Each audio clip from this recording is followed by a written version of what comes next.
Coming up on Carolina News Now. As long as they can do the same job, they should make the same pay. South Carolina employers are legally paying people with disabilities less than minimum wage for work. The push from lawmakers for change and equity. Plus, a police officer's racist remarks caught on video. A judge weighs in on his firing. And a priceless moment. I received a phone call and they said, "Can you come now?" A father with ALS is able to see his daughter graduate. What made it all possible? It was really special to just have that moment with just surrounded by the people you love. His dying wish fulfilled.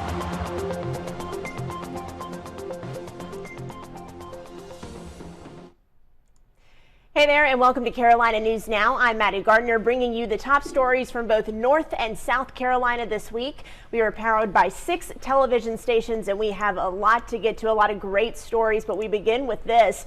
A woman in North Carolina is wondering where her $12,000 engagement ring is. Yes, $12,000. She did what many women do. She was on a work trip in a hotel room. She took her ring off. She ended up leaving it at the hotel.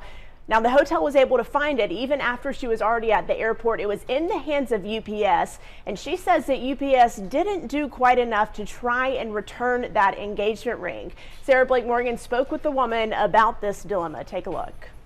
My heart fell, into my stomach. Panic. Immediately when I was in the Uber halfway to the airport, I realized, oh no. Followed by premature relief. Called. They found it. They were sending it back. Christy Schiano's beloved $12,000 engagement ring left behind in her Arizona hotel room as she rushed to catch a flight back to North Carolina. It's a custom ring.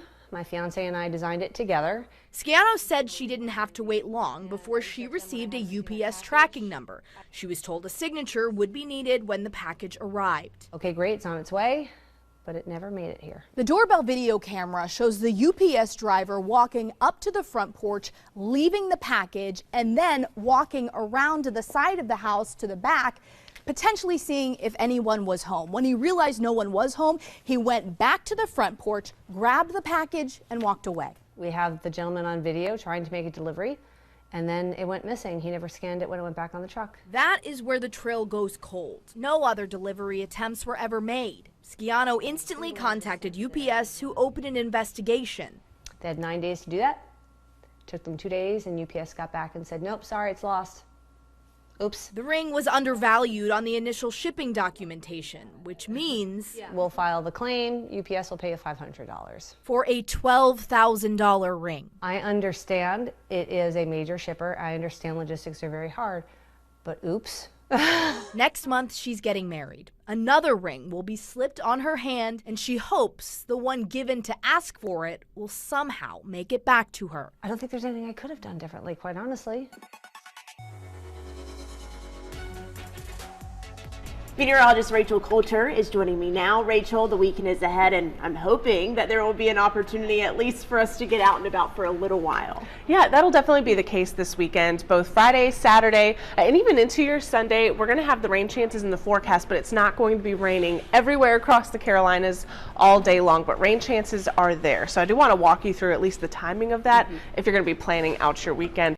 We're still dealing with that low pressure system that, of course, our coastal communities have been experiencing all week long. It's been a rather cloudy, gloomy, even chilly and windy week, especially out towards the Outer Banks. They continue to deal with rain. This is what we're looking at as we head into your Friday. You'll notice that those bands of showers just continue to make their way farther and farther off towards the west. The clouds are going to be filling in a little bit, especially for the morning hours tomorrow. But you can see as we work our way through time, that's 5 o'clock on Friday, and you can see some of the waves of rain that will be working in from east to west. So it's a little bit different, all thanks to that area of low pressure that's going to continue to make its way overhead as we work our way into the weekend. So that's what it looks like 5 o'clock on Friday. We're still going to have that potential for rain even as we approach 10 o'clock, especially for portions of the Piedmont. But you'll notice not everyone's seeing rain at once. We're just going to have those waves of rain move through. Could have a good few hours where you're completely dry, and then you have some showers move overhead. That's what we're expecting even into your Saturday. Now, any of those showers and storms that form on Saturday could be on the stronger side. Will certainly be a little bit unstable, but you can see by 4 o'clock a lot of the data is putting putting the focal point of the coverage of showers on Saturday in our mountain communities. So if you're listening in from the mountains this weekend, especially on Saturday, you'll have that better chance of some of that rainfall. We should be drying out at least for the start of your Sunday, but by the afternoon hours, once again, we're going to be looking at the potential for some of those showers and storms. Of course, temperature-wise, we're going to be on the cooler side as you head into your Friday and Saturday, warming up into Sunday, and that's going to be something that we're talking about across the Carolinas into next week. We could see our first 90-degree days, at least for portions of the Carolinas that haven't quite seen that just yet. I know some of our South Carolina communities have already reached that mark, but that's going to be the case heading into next week. Rachel, thank you so much. We now are going to revisit a story that, it goes back nearly 2 years at this point. 3 police officers in Wilmington, North Carolina were caught on video making racist remarks. They were fired, but one of those officers appealed that decision to the court. And because of that decision to appeal to the court, some transcripts from those original videos were now made public. Michael Prats reports from Wilmington. I know good people have got to die, but it's that time. It is that time that we go ahead and yes, there's going to be women and children die, and there's going to be people that don't deserve it. Those are the words of former WPD officer Kevin Piner to another officer, Jesse Moore, inadvertently caught on video in the summer of 2020 following protests sparked by the murder of George Floyd by police in Minnesota. Wilmington police released parts of the transcripts initially, but a judge blocked the release of the videos to the public. Since one of the 3 officers fired, Brian Gilmore, appealed his firing in court, all of those documents are now public record. The content of the conversations paint a much larger picture into the thoughts of these former officers. At one point, Piner says to Moore, quote, "The root of all the evil is the blacks." At another, Piner and Moore refer to black people as, quote, "animals" and Negroes, as well as other racial slurs. Moore did express some remorse for his thoughts at one point and says, "I hate it. I have a lot of hate in my heart right now, Kevin." Piner responded by saying, "That's what you should have, 'cause they're animals." Nearly all of the conversations included racist statements, but it didn't stop there. In one of the transcripts, one of the speakers says, "There was a lot of white kids down there," to which the response was, "That's all right. They can die too." As for former officer Gilmore's appeal, we found a number of questionable incidents involving him at the department, and that's outside of the recordings. Ultimately, a judge denied his appeal to get his job back. Michael, thank you so much for that reporting. We want to move now near to Charleston, South Carolina, where loved ones are remembering a woman and her 2 daughters that were killed in a car wreck on Sunday night, and a Charleston County deputy was involved in that crash. And McGill spoke to those who knew the women best. They all were close. If you see one, you see the other 2. Stephanie, Miranda, Shanice. Pastor Eric Campbell is the family's spiritual leader and cousin by marriage. Stephanie and her daughters were members of his church. Stephanie had an idea of actually adopting a highway. So she was very, very excited about that. She's working on that all year this year. My sister was a sweet, loving person. I mean, always smiling. I mean, she'd give you the shirt off her back. Everybody loved her. We was a close-knit family. Stephanie was the oldest of 3. Her brothers Eric and Darren say her girls were smart, kind-hearted young women. The oldest, Shanice, was an accountant who worked for Colleton County. She was just a sweet person. She was just like Stephanie, She was outspoken, liked to have fun. The day before they died, the family had just celebrated Miranda's graduation from Claflin University. It was the life of the party. I mean, Miranda calls us at school. She needs something, she calls us, checking on us, and it was so sweet. When she graduated, that touched our heart because she came a long ways. Miranda was the type that during worship, she would express her worship and praise through crying. The last few services, she did a lot of crying. Maybe it was a message she was sending that we didn't know at the time. In Green Pond, Ann McGill, Live 5 News. And thank you so much. And I do want to note that the funerals for Stephanie, Shanice, and Miranda are coming up this Saturday. Loved ones will be saying goodbye. We're going to take a quick break soon, but before we do, there is a law on the books in South Carolina that allows employers to pay people with disabilities less than the federal minimum wage. It is known as sub-minimum wage. But why is this law in effect, And could it change? Those are the questions that Mary Green is asking. The practice of legalized sub-minimum wages stems from a 1938 federal law, which disability advocates say at that time was intended to help disabled veterans return to the workforce. But now, more than 80 years later, they say it's time to get that law off the books here in South Carolina. This has been a long time coming. And I think this will really change the perceptions that people have about people with disabilities. This joint resolution would change state law so that no individual with a disability may be paid less than the federal minimum wage. Right now, employers with a government-issued waiver can do that for workers with disabilities, defined as those whose earnings or productive capacity is impaired by age, physical or mental deficiency, or injury. In South Carolina, most of these employers are organizations that work to help people with disabilities gain employment skills and jobs. They say this practice allows them to employ people with severe disabilities who may not be able to competitively work otherwise. They're still going to have to get somebody to do that job.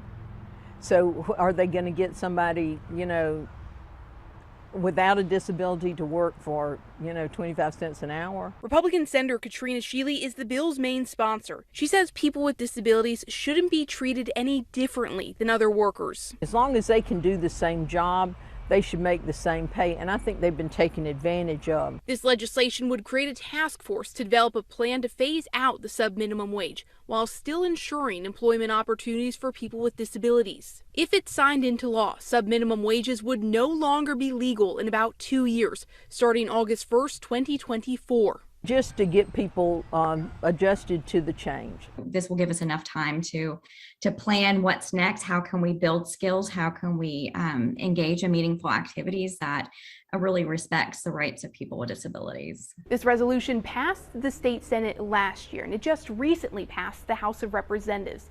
Senators can next agree to those changes, make changes of their own in turn, or work out a compromise with House members to send over to the governor. Reporting from the State House, I'm Mary Green. Interesting stuff there, Mary. Thank you so much. And if that bill does pass and become law in South Carolina would then become the 13th state in the country to do away with the sub-minimum wage that we just learned about. We are taking a short break, but coming up next on Carolina News Now, we're talking about a trail connecting South Carolina towns 35 miles to get people around without using a car. Plus, hospital grades are in A through F. How did healthcare systems in the Carolinas score? We'll tell you all about it. And a story you just have to see. Stick around for this one. A father's last wish fulfilled by his daughters and their high school principal. All of that is just ahead on Carolina News Now. We'll be back in 45 seconds.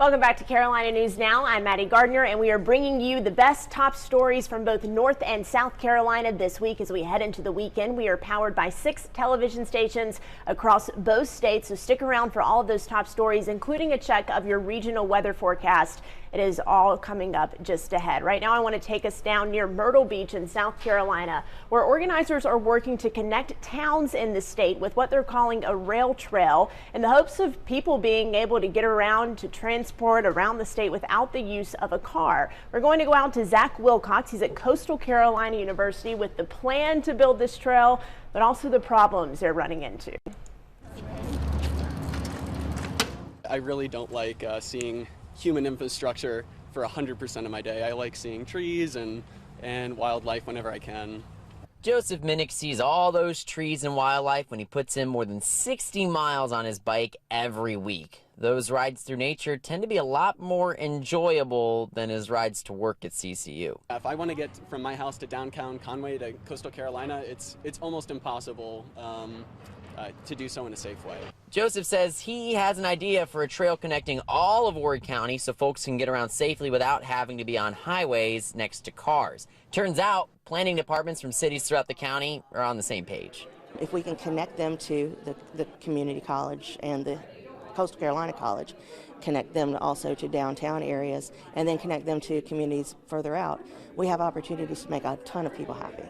Planning teams from throughout the county came together for a trail summit to share what they have in the works to connect the county's trails. While each one is working on its own projects, like a greenway realignment in North Myrtle Beach to a trail connection around Conway High School, they all had one goal in common: a 35-mile rail trail running from the Myrtle Beach train depot out to Ainer. The problem is money. And that $2 million a mile is pretty accurate. And it's really hard and frustrating for elected officials to understand that a trail is more than just a path. It's got to be something that people can actually utilize. It may happen in phases, and it could take 20 years. But if the rail trail becomes a reality, you can count on Joseph to be one of the first ones to ride it. The rails are already there. We've got these great pathways. All we have to do is make them bikeable. Meteorologist Rachel Coulter back with us again. Maybe people will want to try out a bike trail or just get outside this weekend. So we're glad to have you back to give us that forecast. Yeah, you know, this is one of those weekends where you should be able to at least get out on the trails or whatever your outdoor plans are for a little bit of time. And then you may have to move those plans inside temporarily. Downpours could be moving overhead, maybe even hearing some of those rumbles of thunder. And then those rain showers will move to the west, and then you'll be good again. It's just going to be off and on, showers and storms. Yeah, that's going to be the case. All thanks to that low pressure system we've been talking about, I feel like, for about a week now, especially for some of our coastal communities that have dealt with this the most. So temperature-wise, we'll talk about that first. From the mountains to the coast, what we're expecting in terms of those high temperatures. 70s really for the mountains, except Boone. You'll see the 60s tomorrow, but 70s for the most part all the way through the rest of the weekend.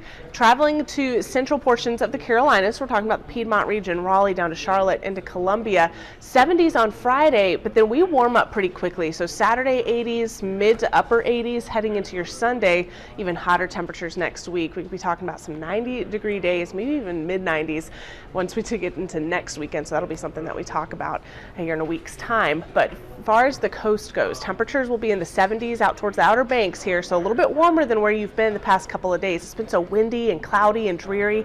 It's temperatures only in the 50s, so you'll see some improvement this weekend. And then 80s out towards Wilmington, 70s and 80s for Charleston. So look at those rain chances you can see on your screen. Definitely going to have the rain moving through the area Friday and Saturday, but not everyone sees rain at once. So that's what we're talking about. You should be able to get outside at least for a little bit of time before some of those rain showers move back in. There's Saturday morning, could catch a quick break, maybe even seeing some sunshine as those temperatures warm up, but then some more showers and storms would develop, and a gusty storm or two certainly possible. You can see coverage looks most impressive on Saturday out towards the mountain region, but eventually Sunday morning does look mostly dry across the Carolinas, but still can't rule out some showers and storms by Sunday afternoon.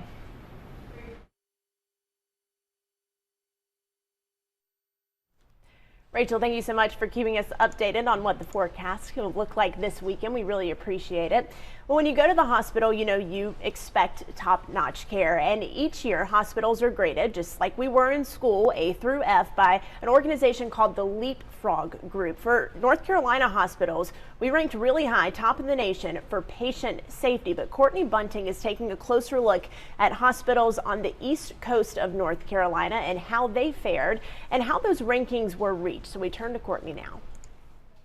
We did see some areas where we had some opportunity for improvement. That's what Leapfrog says is the purpose of their hospital safety grading, to keep patients informed, but also hospitals transparent. The nonprofit releases gradings for hospitals across the country twice a year. Wayne UNC Healthcare in Goldsboro scored an A this spring. Some of those areas relate to our responsiveness of our hospital staff.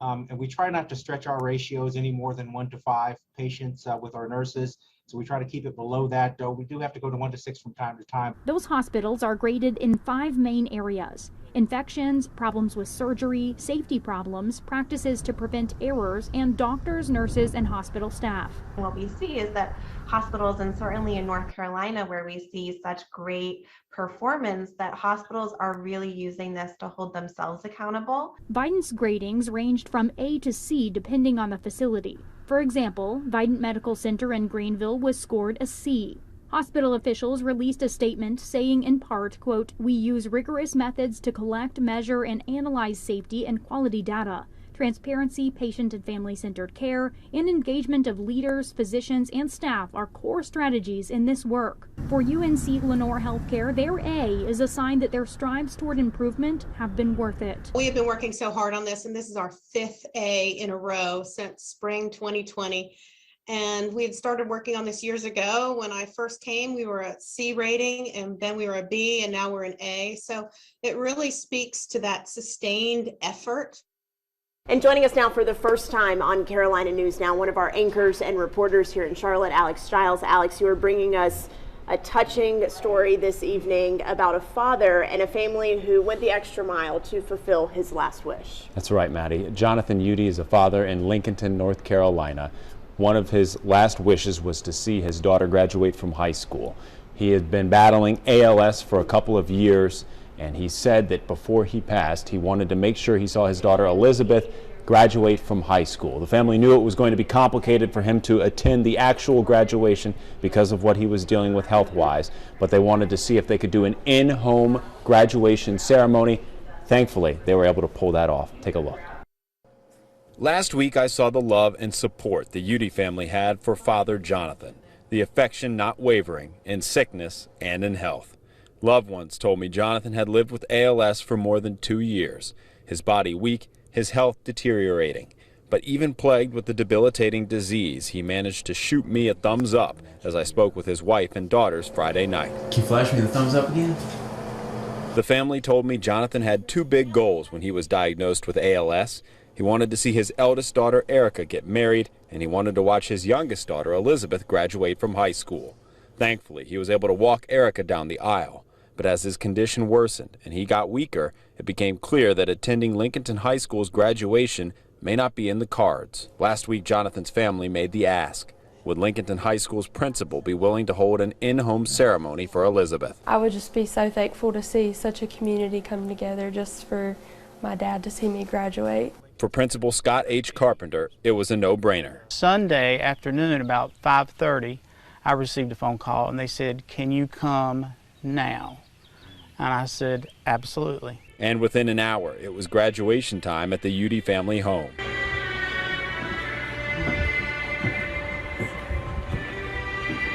With friends and family packed into Jonathan Udy's bedroom, Carpenter began the unconventional commencement. I'd have nothing written down or prepared. I said, but what I'm going to do, I'm going to be speaking from my heart. He spoke about Elizabeth's humbleness and her humility and her spirit on the basketball court, all in front of Jonathan. Then he made it official. I present you this diploma as a graduate of Lincolnton High School.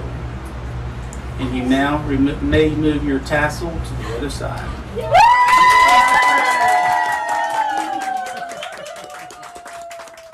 With that, a last wish fulfilled.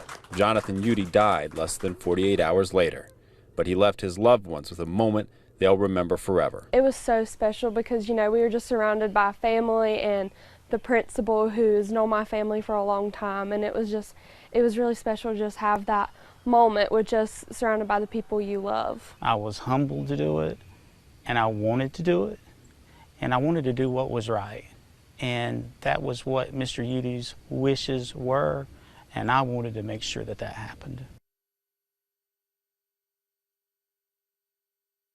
And the principal, Scott H. Carpenter at Lincolnton High School, actually told me that this was his first year as principal at Lincolnton High School. So Elizabeth was actually the first student to ever graduate under him as a principal. And Elizabeth told me she plans to study at Western Carolina. That's the same college her dad went to. Well, I saw he had on a Western Carolina ball cap in some of that video, Alex, so I'm sure he is proud. What a moment that they were able to make happen for him in his final days. Incredibly special. It felt good for the whole family, and major kudos to the principal for making that happen. Gosh, Alex, thank you so much for sharing that story with all of us. This is where we end Carolina News Now. Thank you so much for watching, and of course, we'll be right back here next.